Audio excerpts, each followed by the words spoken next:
But things can't go on like this forever, Henry. One day we'll all be wanted. The men who've forgotten how to work, and the young uns who've never had a job. People will begin to see what's been happening. And once they do, there'll not be no Henky Park. No more.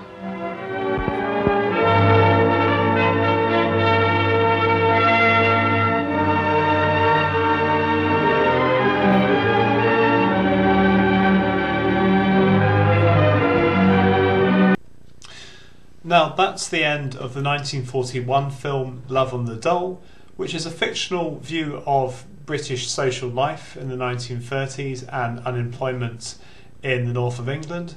But it's also been a very political production throughout its life.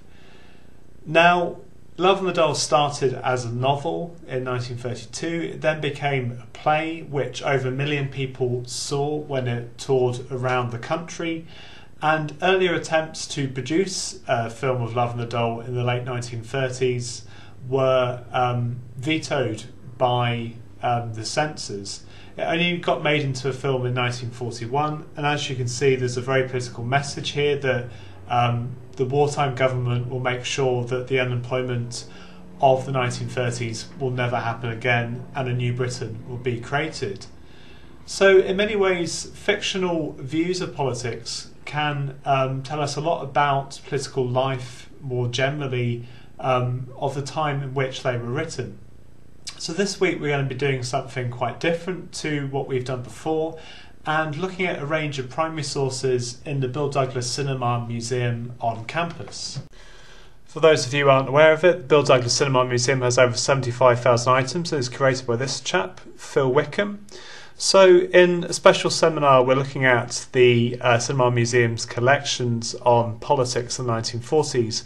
And I think there's a significant transition from some of the wartime films which critique the politics of the 1930s to ones which focus on some of the political challenges that Britain faces after 1945 in a time of austerity, of which perhaps the most famous is the 1949 Ealing comedy, A Passport to Pimlico.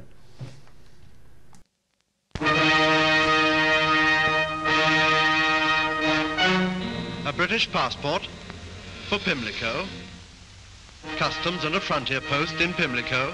There must be some mistake. No, there's no mistake. It all began during the Great Heatwave, when the discovery of buried treasure revealed that part of Pimlico was really Burgundy.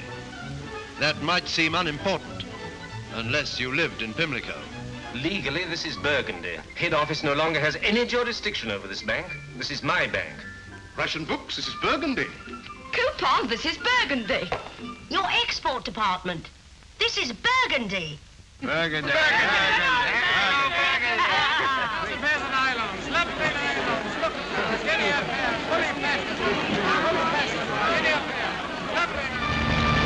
Now, I hope that's whetted your appetite for the seminar.